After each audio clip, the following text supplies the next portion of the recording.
जय हिंद दोस्तों, स्वागत है आप सभी का कल्पाक्ष आईएएस के इस ऑफिशियल यूट्यूब चैनल पर। हर बार की तरह आज हम फिर हाजिर है UPSC oriented weekly current affair के साथ। पिछले सप्ताह 14 सितंबर से 21 सितंबर के बीच में हुए वो इवेंट्स जहां से यूपीएससी सवाल पूछ सकता है आपके आगामी प्रीलिम्स में, आगामी मेंस में, उन क्वेश्चन पे आधारित quiz based current affair series हम आप लोगों के लिए लेकर आए। बिना देरी के शुरुआत करते हैं इस सेशन की। अच्छा, जो लोग वीडियो पर पहली बार आए उसको अंत तक देखिएगा, थोड़ा समय दीजिएगा ये जानने के लिए कि किस तरह से हम लिमिटेड टाइम में क्वालिटी कंटेंट जो है उसे कवर कर सकते हैं। शुरुआत करते हैं गाइस आज के सेशन की। पहली बड़ी खबर जो है वो सारनाथ से। सारनाथ जो अपने बौद्ध स्तूप के कारण जाना जाता है, वर्तमान में वहां पर यूनेस्को की जो टीम है वो विजिट कर रहा है। इसी दौरान आर्कियोलॉजिकल सर्वे ऑफ इंडिया जो है वो सारनाथ से जुड़ी हिस्ट्री को रीराइट करने का सोच रही है। और ये रीराइट में क्या होगा, तो वर्तमान में बनारस का जो शासनकाल रहा या बनारस के जो राजा रहे चेत सिंह, उनके बेटे जगत सिंह ने एएसआई को एक प्लग जो है वो दिया, पत्थर पर लिखा एक इंस्क्रिप्शन वो प्रोवाइड किया है, जिसमें ये बताया गया कि सारनाथ का प्रिजर्वेशन की जो शुरुआत है ब्रिटिशर्स से पहले अगर किसी ने की थी तो वो बनारस के राजाओं द्वारा की गई थी, वे बिफोर, ईयर्स बिफोर। क्योंकि जहां हम देखते हैं, हम ये कहते हैं कि ब्रिटिशर्स ने बाय 1798 1785 के आसपास सारनाथ की जो साइट है उसे रिजर्व किया, उसके कल्चरल इंपॉर्टेंस को समझा और उसके ऊपर उसके प्रिजर्वेंस के लिए काम करना स्टार्ट किया। पर वर्तमान में जो नया एक प्लग मिला है, नया एक आपका हिस्ट्री मिला है, उस आधार पर एएसआई उसमें फॉर्मल चेंजेस जो है वो करने वाली है, जैसा जगत सिंह के द्वारा दी गई जो चीजें हैं या जो प्लॉग्स है उसमें देखने को मिला। इस आधार पे अगर बात की जाए गाइस, तो एक क्वेश्चन यहां से बनने की संभावना है और क्वेश्चन आप लोगों के सामने सारनाथ न्यूज में, तो सारनाथ से जुड़ा एक सवाल, इसे आंसर करने की कोशिश आप कीजिएगा, है करंट अफेयर बेस्ड पर है इंडियन हिस्ट्री से। सुनिए, क्वेश्चन कहता है, with reference to the Sarnath Buddhist site consider the following statement. It is the place where the Mogliputta is said to have delivered his third sermon. Buddhist text refers to his location as Migdava or Rishipatana. Ashoka constructed a lion pillar at Sarnath which act as emblem of Republic of India. How many of above statement are correct? Only one, only two, all three and none.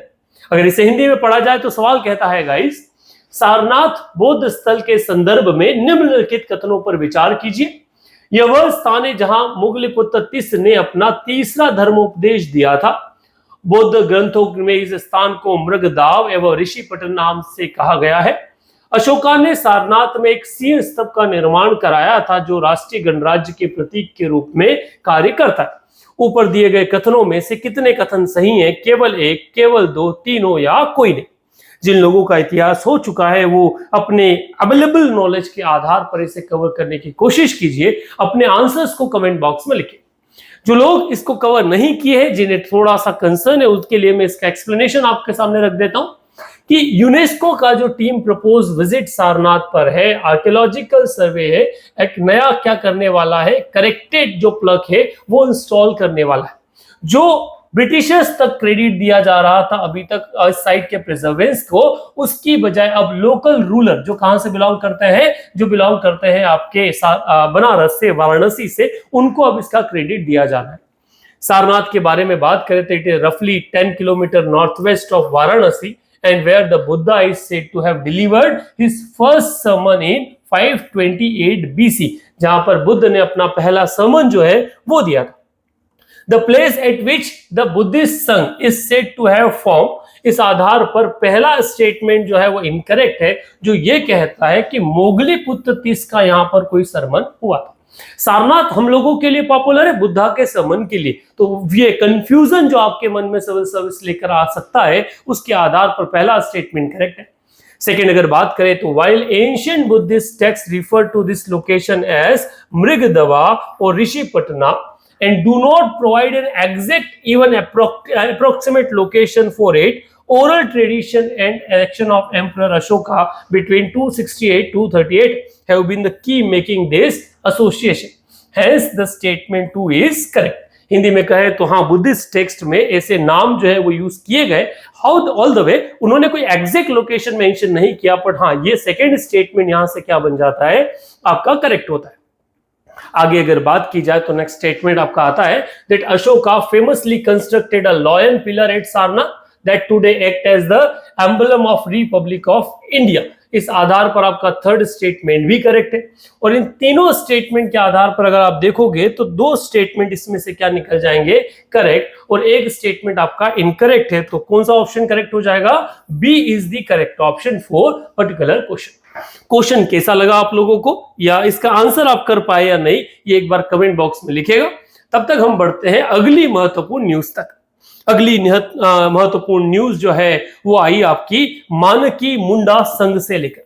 वर्तमान में झारखंड में एक protest जो है वो protest देखा गया, और वो प्रोटेस्ट था मानकी मुंडा संघ को लेकर। जहां सब्जेक्ट टू रिसेंट प्रोटेस्ट सवाल उठता है कि ये जो कोल्हंस का मानकी मुंडा सिस्टम है ये वास्तविकता में है क्या। रिसेंटली जो सिंहभूम डिस्ट्रिक्ट है झारखंड की, वहां पर एक प्रोटेस्ट हम लोगों ने देखा, और वो प्रोटेस्ट था आपका एक ट्राइबल प्रैक्टिस को लेकर। जब हो एंड मुंडा जो ट्राइब है वो सरकार के खिलाफ आ गया, जस्ट बिकॉज क्योंकि वहां पर उनके ट्रेडिशन को ओवर रूल किया जा रहा था। इस ट्रेडिशन में एक लोकल गवर्नमेंट सिस्टम जो है वो प्रोवाइड करवाया जाता है इन ट्राइबल कम्युनिटी के लिए। चलिए, इससे जुड़ा एक क्वेश्चन जो है वो क्वेश्चन हम आप लोगों के सामने रखते हैं, एंड क्वेश्चन सुनिएगा। क्वेश्चन क्या है, with reference to the Manaki Munda system, consider the following statement. The system was purely an internal self-governing mechanism with the no sovereign authority outside of the concept of paying taxes. The Manaki Munda had responsibility for revenue and land related issue. Which of the above statement are correct? Only one only, two only, both 1 and 2, and neither 1 or 2. Manki Munda व्यवस्था के संदर्भ में निम्नलिखित कथनों पर विचार कीजिए। यह व्यवस्था विशुद्ध रूप से एक आंतरिक स्वशाही व्यवस्था थी जिसमें कोई बाहरी संप्रभुत्व संस्था कर भुगतान की अवधारणा नहीं थी। मानकी मुंडा के पास राजस्व या भूमि संबंधित मुद्दों की जिम्मेदारी थी। ऊपर दिए गए कथनों में से कौन सा सही है, केवल एक, केवल दो, एक और दो दोनों, और न एक और न ही दो। इस आधार पर अगर आपने कभी इस न्यूज को कवर किया है तो कमेंट बॉक्स में अपना आंसर लिखिए, और अगर नहीं किया है तो सुनिए इस चीज का explanation. So recently, Adivasi from the whole tribe staged protest in Jharkhand West Simbhum district against the deputy commissioner, accusing him of interfering in the traditional self-governance system by removing village heads known as mundas. तो शुरुआत में deputy commissioner है मुंडास को हटा दिया, तो उनका interference start हुआ, जिस कारण से ये प्रोटेस्ट जो है शुरू हो गया। This conflict threatened a century-old balance between the indigenous governance system, the so-called Manki Munda system, and the state administration in whole areas of Jharkhand's Kolhand region. For centuries before the arrival of British, the whole tribe of Jharkhand's Kolhand region lived under the traditional decentralized system of governance, which revolved around the social and political responsibility of various stakeholders. तो जब तक Britishers नहीं आए थे तब ये अपने local government system से ही चल रहे थे, जिनमें अलग अलग जिम्मेदारी जो है वो तय चुकी। इसे समझिए। द मुंडा और the head of village, the Munda जिन्हें क्या कहा जाता है, head of the village, was responsible for resolving social political dispute at the village level. Each village had one munda appointed hereditary, and the manki headed a peer, which generally consisted 8 to 15 villages. If cases were not resolved by the munda, they move upward to the manki. तो एक lower level पर क्या है, मुंडा है village level पर, एक गांव पर, और ऐसे 8-10 गांव, 8 से 15 गांव मिलाकर क्या बनाया गया है, मानकी जो है वो अपॉइंट किया गया है। तो इस तरह से दोस्त होता है, ये मतलब इनका लोअर कोर्ट है और ये इनका हायर कोर्ट है। The Manki Munda had no responsibilities for revenue and land related issues. The system was purely an internal self-governing mechanism. अब यहाँ पे समझिएगा, यहाँ कोई रिस्पॉन्सिबिलिटी और रेवेन्यू और लैंड रिलेटेड मैटर पर नहीं है।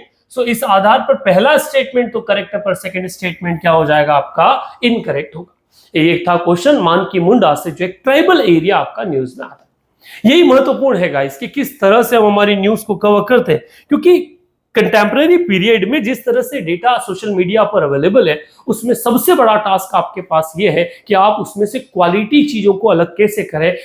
जो बाकी एक जो बर्डन आप लोगों के ऊपर एक as a civil service aspirant मिलने वाला, उसे आप ईज ऑफ कैसे करें। तो यही तरीका है कि हम क्वालिटी चीजों पर फोकस करें।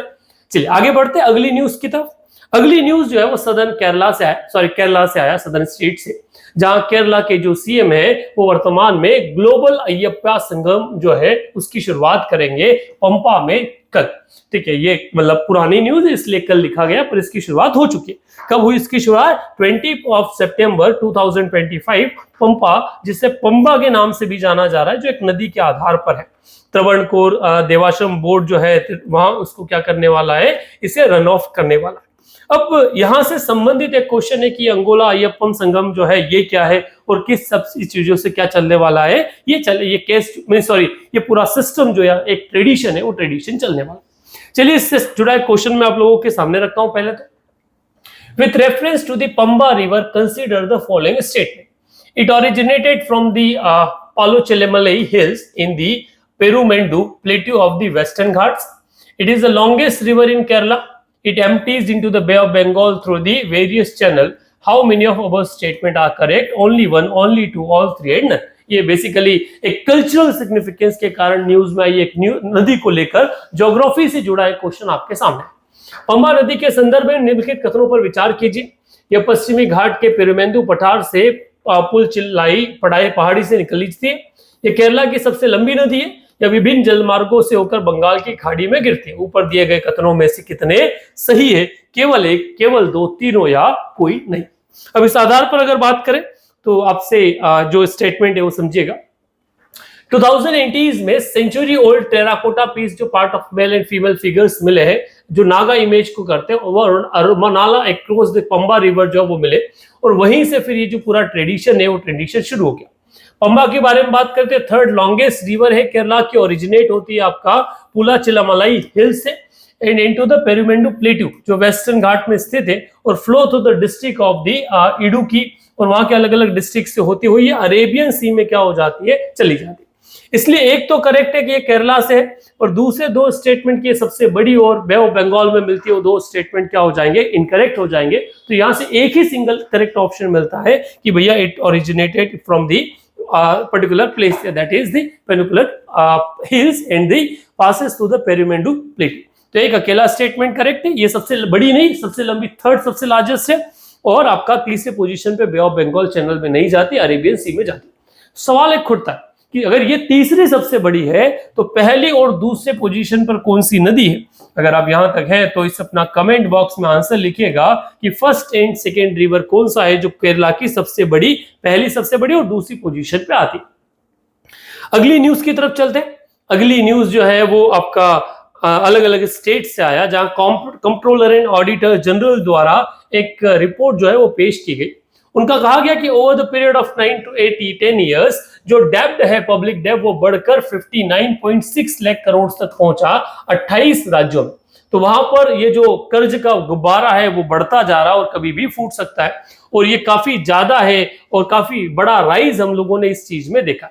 इसमें ये हुआ था कि जब शुरुआत हुई थी 17 मिलियन के आसपास ये पूरा डेब्ट हुआ करता था, 17 लाख के आसपास, और वर्तमान में कहां तक जा पहुंचा है आपका 58 या 59.6 लाख करोड़ तक जा पहुंचा है।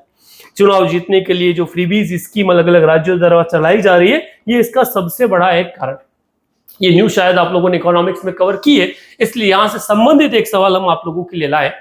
What is the correct order of this states in terms of high and low of debt to GSD gross state domestic product ratio according to first of its kind report by the Comptroller and Auditor General of India। ठीक है, Punjab, Nagaland, Maharashtra, Gujarat, select the correct option given below. Bharat के नियंत्रक एवं महालेखा परीक्षक की अपनी तरह की पहली रिपोर्ट के अनुसार ऋण GSDP अनुपात उच्च से निम्न के संदर्भ में सही राज्यों का क्रम क्या है? पंजाब, नागालैंड, महाराष्ट्र, गुजरात।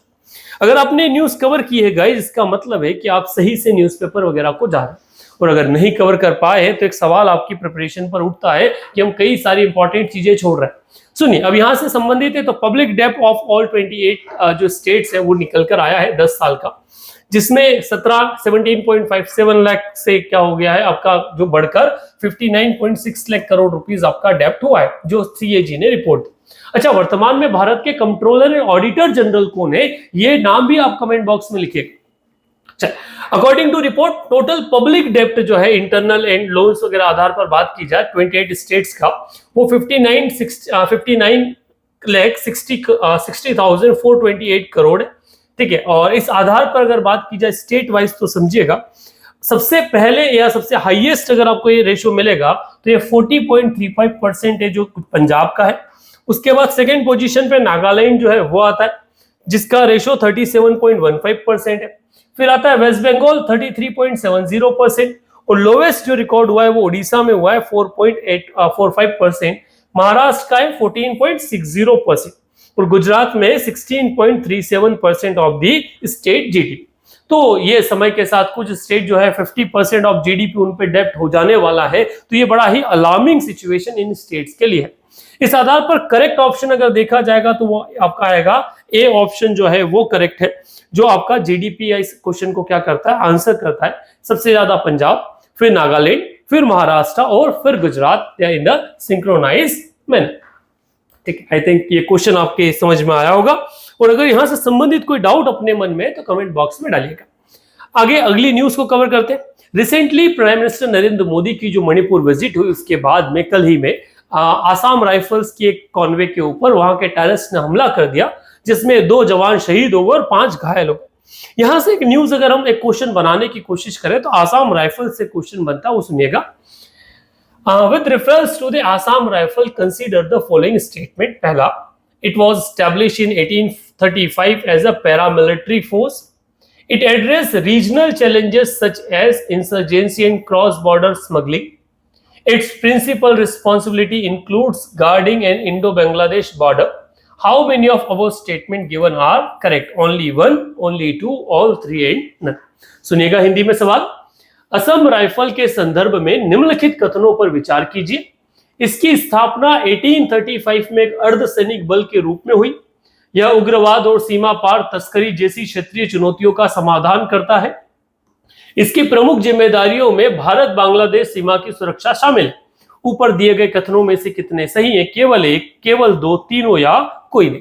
करेक्ट ऑप्शन आप कमेंट बॉक्स में लिखिए। जिन लोगों को इसका आइडिया नहीं है उनके लिए हम थोड़ा एक्सप्लेनेशन जो है वो आप लोगों तक लाते हैं। अगर इसका आंसर समझने की कोशिश की जाए तो सुनिए कि रिसेंटली ये न्यूज में है, क्योंकि आसामी पर्सनल पर अटैक हुआ। आसाम राइफल स्टैब्लिश हुआ 1835 में एज अ पैरामिलिट्री फोर्स और hold a storeyed legacy of service and resilience in India's north eastern region. तो पहला स्टेटमेंट यहां से करेक्ट है। Operating under ministry of home affairs and lead by officers from the Indian army, the Assam Rifles play a pivotal role in addressing regional challenges such as an insurgency, cross-border smuggling, while also engaging in humanitarian efforts during natural disaster. इसलिए second statement भी क्या है? Correct है। The principal responsibility include guarding the Indo-Myanmar border. Hence, the third statement जो बांग्लादेश करता है वो incorrect है. So B statement is correct. Only 2 options are correct. तो ये था आपका वो न्यूज। आगे बढ़ते हैं अगली न्यूज। ग्रेट निकोबार प्रोजेक्ट है, जिसको हमने पहले भी कवर किया है। वर्तमान में कांग्रेस जो है वो लगातार विरोध कर रही है ग्रेट निकोबार प्रोजेक्ट का, जिसको लेकर बीजेपी या सरकार जो है वो काफी प्रोएक्टिव है। अब यहां से ग्रेट निकोबार, क्योंकि पहले भी हम न्यूज में कवर कर चुके थे, एक सवाल आप लोगों के लिए, और ये न्यूज में तो आपने भी इसे कवर किया ही होगा। क्वेश्चन सुनिएगा। With reference to the great Nicobar island infrastructure project consider the following statement. It was conceived by Niti Aayog and launched in 2024. The project involved the construction of an international container transshipment terminal and a township area development. The project aligned with the India's Maritime Vision 2030. Which of the above statement given are correct? 1 and 2, 2 and 3, 1, 2, 3 and 1 and 3. So I repeat in Hindi. Great Nicobar द्वीप अवसंरचना परियोजना से संबंध में निम्नलिखित कथनों पर विचार कीजिए। इसकी परिकल्पना नीति आयोग द्वारा की गई थी और इसे 2024 में लॉन्च किया गया था। इस परियोजना में एक अंतर्राष्ट्रीय कंटेनर ट्रांसशिपमेंट टर्मिनल और एक टाउनशिप क्षेत्रीय विकास का निर्माण शामिल है। यह परियोजना भारत के समुद्री विजन 2030 के अनुरूप है उपयुक्त कथनों में से कौन से सही है? केवल 1 और 2, केवल 2 और 3, केवल 1 2 3, 1 2 3 तीनों, और केवल 1 और 3। सही स्टेटमेंट आप कमेंट बॉक्स में लिखिए। और तब तक जिन लोगों को नहीं पता उनके लिए बेसिक इंफॉर्मेशन मैं आप तक पहुंचा दूं कि the great Nicobar infrastructure project जो है वो कंसीव किया गया नीति आयोग ने, और इसे लॉन्च किया गया था 2021 में। तो जो लोग ये कहते हैं 2024 वाला स्टेटमेंट गलत हो जाएगा। The project involve construction of an international container transshipment terminal, township and area development. 450 megawatt का एक गैस और सोलर बेस्ड पावर प्लांट भी यहाँ लगाया जाएगा, और dual use civilian and military airport यहाँ पर बनाए जाएंगे। इस आधार पर अगर देखा जाए तो 1 आपका नॉट करेक्ट, और सेकंड वाला स्टेटमेंट क्या हो जाता है आपका यहां से करेक्ट बनता है। और यहीं से संबंधित अगर चीजों को समझा जाए तो project is being implemented by the Andaman and Nicobar island integrated development corporation in align India's maritime vision 2030। इसलिए तीसरा स्टेटमेंट भी क्या है? करेक्ट है। तो इसमें से 2 ही स्टेटमेंट आपके क्या बनते हैं? करेक्ट बनते हैं। पहला वाला statement 2 and 3 is correct, that is B is correct, और पहला स्टेटमेंट तो इनकरेक्ट हो ही गया। तो ये वो क्वेश्चन है जहां से आपके सवाल बनने की संभावनाएं बनती है। I think the last one from the H1B visa. ये जब पहली बार मैंने H1B का नाम सुना था तो मुझे लगा था कोई बीमारी है यार, और पर हाँ बाद में भी ऐसा ही लगता है कि सच में एक बीमारी है। H1B वीजा अमेरिका द्वारा उन लोगों को दिया जाता है जो टेक्निकल सुपीरियरिटी के रूप में अमेरिका में एंटर होते हैं। डोनाल्ड ट्रंप ने रिसेंटली इसकी जो फीस है उस फीस को काफी बढ़ाते हुए $1 लाख जो है वो कर दिया है इंडियन रुपीस के आधार पर 80 to 85 lakh rupees per annum. अब इससे संबंधित एक सवाल हम आप लोगों के लिए लेकर आए हैं, और वो सवाल आपका है, सुनिएगा। With reference to H1B visa consider the following statement. It is valid for 3 years, it is non-renewable, there is no capping in H1B visa. How many of our statement given above are correct? Only 1, only 2, all 3 and none. इससे जुड़ा एक सवाल हम पहले भी किसी session में cover कर चुके हैं जैसा मुझे याद आ रहा है। H1B वीजा के संदर्भ में निम्नलिखित कथनों पर विचार कीजिए। यह 3 वर्षों के लिए वैध है, इसका नवीनीकरण नहीं किया जा सकता। H1B वीजा पर कोई सीमा नहीं है। उपरोक्त में से केवल कितने कथन जो है वो सही है? तो इससे संबंधित एक्सप्लेनेशन हम आपको दे देते हैं, सुनिए। H1B वीजा, ये ऊपर वाली न्यूज तो आप समझ ही चुके हैं। H1B visa valid for 3 years, renewable once, and are kept at 65,000 annually and another 20,000 reserved for advanced degree holders। तो यहां से एक चीज तो क्लियर हो गई भैया कि जो सेकेंड एंड पहला स्टेटमेंट तो करेक्ट है, पर सेकेंड एंड थर्ड स्टेटमेंट जो है वो इनकरेक्ट है कि ये रिन्यूएबल भी है और दूसरा इसकी कैपिंग भी है। इसलिए ओनली 1 ऑप्शन इस क्या हो जाएगा आपका करेक्ट होगा। ये वो न्यूज गाइस जहां से सवाल पूछे जाने की संभावनाएं प्रबल दिखती है आपकी एग्जामिनेशन। आज वही क्वेश्चंस हम आप लोगों तक लेकर आए। अंत में सेशन आपको कैसा लगा कमेंट बॉक्स में जरूर लिखिएगा। डेली करंट अफेयर्स कल्पाक्ष आप लोगों के लिए रेगुलर चला रहा है, जो सुबह 9 साढ़े 9 बजे के आसपास चैनल पर आ जाते हैं। वहीं दूसरी तरफ रोज शाम को आपका सीसेट का एक लेक्चर चल रहा है जो सिविल सर्विस के लिए काफी महत्वपूर्ण होने वाला है। वर्तमान में एमपी को लेकर, मैथमेटिक्स को लेकर, इंडियन इकोनॉमी को लेकर भी सेशंस चल रहे हैं। सो कल्पाक्ष के साथ जुड़े रहिए और अपनी सिविल सर्विस प्रिपरेशन को एक नई दिशा आप दीजिए। That's it for today. Thank you very much.